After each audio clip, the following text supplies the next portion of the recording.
Você, assim como eu, trabalha em muitas turmas, certo? Duas visões são fundamentais logo ainda no início do ano, que cada turma é um universo particular e que nós devemos encontrar os meios originais de se chegar à particularidade de cada uma de nossas turmas. No senso comum da sala dos professores, há anos eu percebo que o perfil das turmas são traçados e comunicados dentro de critérios generalizados e estereotipados.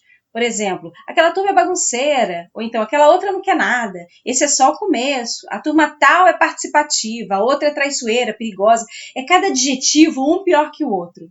Esse tempo já passou. Muita gente ainda não sacou que esse tempo já acabou. A estrutura de linguagem do coletivo de professores tendem a instalar em nós o empobrecimento de nossa sensibilidade. Uma linguagem baseada nessas generalizações não nos serve, definitivamente. Elas instalam em nós uma visão pobre e simplista das nossas turmas. Essa linguagem nos vende uma ideia de facilidade na identificação das turmas, mas verdadeiramente elas apenas servem para aqueles diagnósticos burocráticos que a equipe técnica preenche. Essa linguagem daquelas fichas, nós professores devemos superar essa linguagem não nos pertence.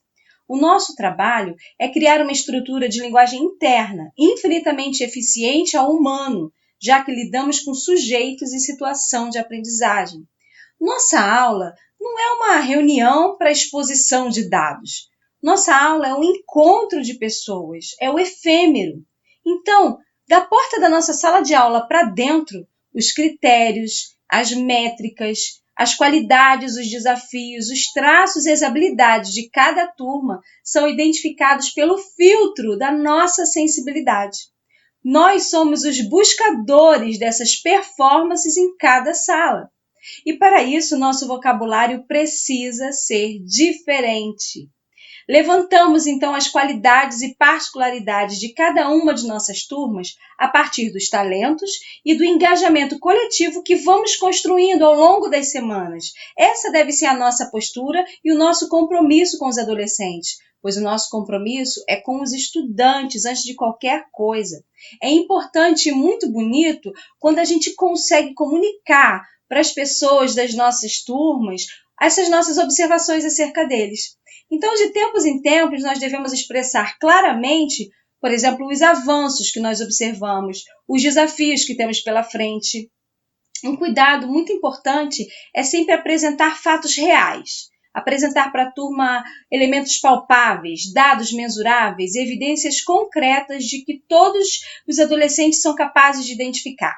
Por exemplo, esses dados eles vão muito além da nota.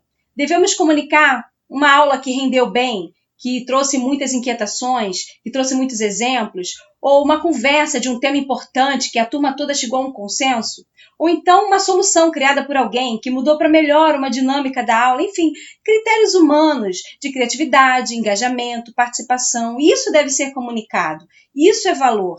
E só nós que estamos conduzindo as dinâmicas com os nossos estudantes é que somos capazes de garantir na nossa aula tempo e qualidade para isso. Para valorizar os processos de criar novas identidades ao grupo, é a partir desses processos. Os ganhos são infinitos para nós e principalmente para eles, mas o que ganha geral é a participação, o relacionamento entre nós. Todas as turmas de adolescentes se sentem francamente abertas e felizes com as devolutivas que nós damos. Isso constrói um contrato simbólico de verdade e confiança. Esse é o nosso trabalho, professor, criar um contrato simbólico de verdade e confiança com os nossos adolescentes. É muito bom trabalhar com adolescente, acredite.